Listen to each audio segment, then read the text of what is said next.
Para analizar la actitud de las nuevas derechas en Latinoamérica ante procesos de unidad e integración es necesario antes considerar la de las viejas derechas.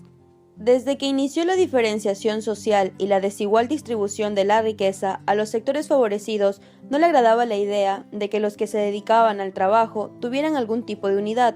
Con el incremento de la estratificación social, aparecieron justificaciones ideológicas con argumentos religiosos, con la intención de inculcar criterios discriminatorios que fuesen aceptados como designios divinos, tanto por los pueblos o sectores dominados como los parias en la India o los plebeyos en Roma. Una vez fragmentados y conquistados los pueblos, se les inculcaba la idea del presunto origen divino del monarca, al cual debían subordinarse para recibir su protección paternal, y así aseguraban las nuevas fronteras de su imperio. Sin embargo, como medida de manipulación ideológica, se les respetaban algunos elementos de su identidad cultural. A pesar de ello, surgen insubordinaciones indígenas de esclavos africanos y algunos criollos, que causaron preocupación en los conquistadores. Como plan para frenar el peligro de sublevación, los encomenderos y hacendados atizaron los conflictos entre los esclavos a partir de sus diferencias de procedencia y de diversidad religiosa. La vieja derecha, encarnada en el poder metropolitano hispano-lusitano, trató por todos los medios de mantener fragmentados los virreinatos y capitanías, así como los distintos sectores de la población, no solo diferenciando a los peninsulares de los nativos, sino también hasta los mismos esclavos africanos.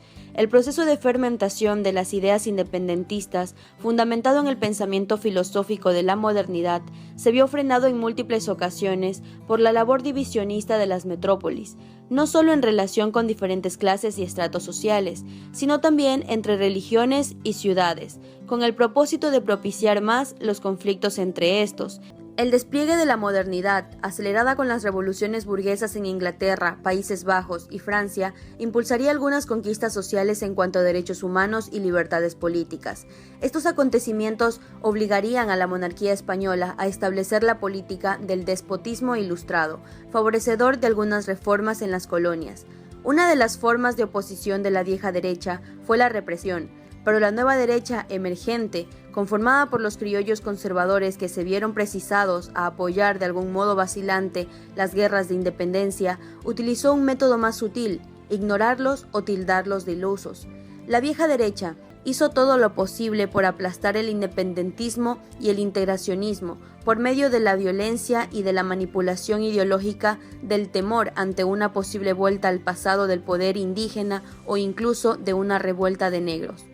La nueva derecha, una vez obligada a apoyar aquel proceso revolucionario y lograda la victoria, trató de limitar por todos los medios sus alcances, especialmente en cuanto a la propiedad de la tierra, y a poner límites a las exigidas conquistas sociales y democráticas. Lo que subyacía ideológicamente en el plano del debate intelectual y cultural durante el pensamiento ilustrado frente a los propugnadores de la discriminación y el divisionismo, afloraría de una forma más radical al nivel de la política y el derecho durante las guerras por la independencia. Tanto el poder monárquico como sectores oligárquicos vernáculos hicieron todo lo posible por fragmentar las fuerzas independentistas, especialmente cuando se percataron de que éstas eran irreversibles. Se dieron cuenta de que para mantener su estatus económico, jurídico y político era necesario desintegrar al máximo las fuerzas revolucionarias. Con ese objetivo desarrollaron políticas para encontrar apoyo en los grupos menos radicales y así establecer hegemonías conservadoras en una época en que emergían tendencias más peligrosas aún, como el socialismo y el anarquismo. De manera que, ante estos últimos, el liberalismo y el conservadurismo tendrían más aproximaciones que distanciamientos. En el inicio de la vida republicana, la nueva derecha, conformada por aquellos conservadores que se sentían satisfechos con el reformismo y se conformaban solo con algunas conquistas de soberanía política que les permitieran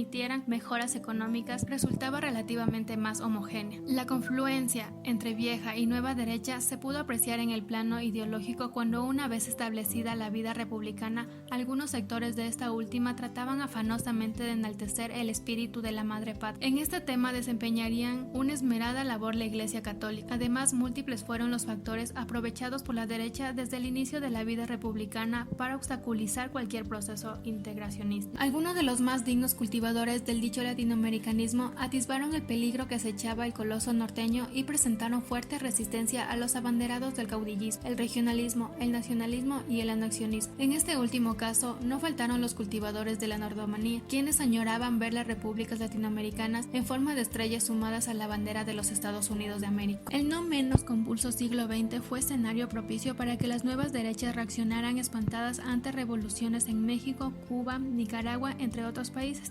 especialmente por las manifestaciones de solidaridad que mantuvieron no solo en este continente. En ocasiones buscarían protección en el poderoso vecino del norte. La trascendencia de la Revolución de Octubre en Rusia, la derrota del fascismo, el surgimiento de países que al parecer acometían ensayos de socialismo en Europa Oriental, la Revolución China, y en particular para este continente la Revolución Cubana, así como el proceso de descolonización en África y Asia, serían acontecimientos que desvelaron a la nueva derecha mundial, y como parte de ella la latinoamericana. Por ello, han puesto todo su empeño en aniquilarlos, sobre todo por las manifestaciones de solidaridad que algunos de ellos más que otros han producido en todo el orbe. Un rasgo característico de las nuevas derechas consiste en criticar los procesos de integración latinoamericana, los cuales a su juicio se han basado en criterios ideológicos y en su lugar generan otros alternativos, como la Alianza del Pacífico o Prosur, a partir de lo mismo que critica. Por supuesto, aunque hipócritamente declaran que su objetivo no es generar fisuras en las instituciones integracionistas latinoamericanas, en verdad resulta todo lo contrario. Conclusiones de ambas derechas. Dentro de este contexto se encuentran más coincidencias que diferencias. Por supuesto que existen diferencias cualitativas entre la actitud de viejas y nuevas derechas ante procesos de unidad o integración de los pueblos como América Latina. Entre ellas se destacan. Como primer punto tenemos que trataban por todos los medios de estimular los conflictos y discriminaciones entre los pueblos que conquistaban, y una vez alcanzada su subordinación se promovía el criterio según el cual se beneficiarían de la nueva situación. 2. Permitían que los pueblos conquistados mantuvieran algunos elementos propios de su identidad cultural, con lo que propiciaban cierto proceso de transculturación al punto que los introducían hasta sincréticamente de las liturgias del catolicismo. Y por último, el tercer punto tenemos que intentaban justificarse con designios divinos que supuestamente les concedían la soberanía para la unidad monolítica de sus respectivos señoríos y les otorgaban derecho para reprimir cualquier insubordinación. Algunas de las coincidencias que pueden destacarse entre la actitud de las viejas derechas y las nuevas derechas son el distanciamiento crítico ante algunas de las conquistas democráticas y en relación con los derechos humanos impulsados por la modernidad, la utilización de instrumentos de adoctrinamiento religioso basados en el derecho natural, desestimación de los derechos de los pueblos originarios, inicial postura justificadora de la esclavitud de los africanos, rechazo absoluto al entonces emergente ideario socialista y anarquista, la xenofobia ante la posibilidad de que los procesos integracionistas propiciaran la penetración de instituciones y concepciones modernas. Entre los rasgos más comunes de las nuevas derechas se puede observar diferenciadas etapas. La primera etapa se produce a partir de que los Estados Unidos de América, aprovechando los fracasos de los procesos integracionistas latinoamericanos, impone el panamericanismo de la doctrina Monroe a partir de 1989, con la primera conferencia panamericana en Washington, donde José Martí denunció las pretensiones yanquis de implantar el dólar y el control del comercio latinoamericano. La segunda etapa se desarrolla desde el inicio de la Guerra Fría hasta el derrumbe del socialismo real. En ella se producen timoratos e intentos integracionistas como la Asociación Latinoamericana de Libre Comercio, ALAIC, la Asociación Latinoamericana de Integración, ALADI, o el Sistema Económico Latinoamericano y del Caribe, CELA, y organizaciones intergubernamentales como la Comunidad Andina de Naciones, CAN, y el Mercado Común del Sur, MERCOSUR. La tercera etapa del triunfalismo neoliberal, que toma auge con la caída del muro de Berlín, el Wall Street y la crisis financiera internacional, se ha revitalizado con los triunfos electorales de los candidatos de derecha en los últimos años, aunque se han producido algunos triunfos electorales de gobiernos de izquierda en Venezuela, Brasil, Bolivia, Ecuador, etc., que propiciaron procesos integracionistas latinoamericanos de otra orientación, con mayor proyección social y solidaria. A continuación se puntualizará algunos rasgos nuevos y viejos de la nueva derecha. Ante la integración latinoamericana, podría indicarse lo siguiente.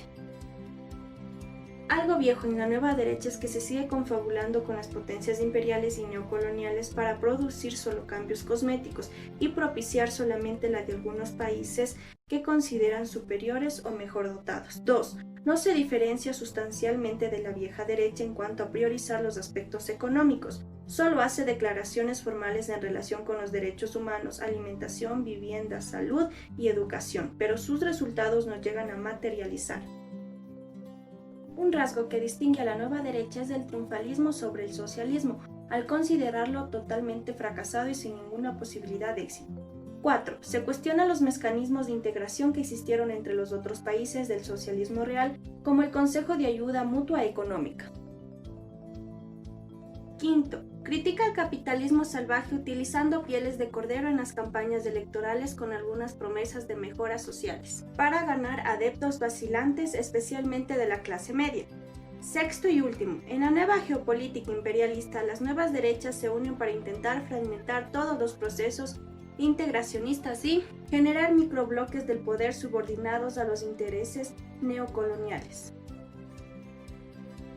En fin, para las nuevas derechas, el fracaso de la integración latinoamericana está medio vacío. Para las izquierdas, con el pesimismo de la realidad y el optimismo gramsciano de la voluntad está medio lleno.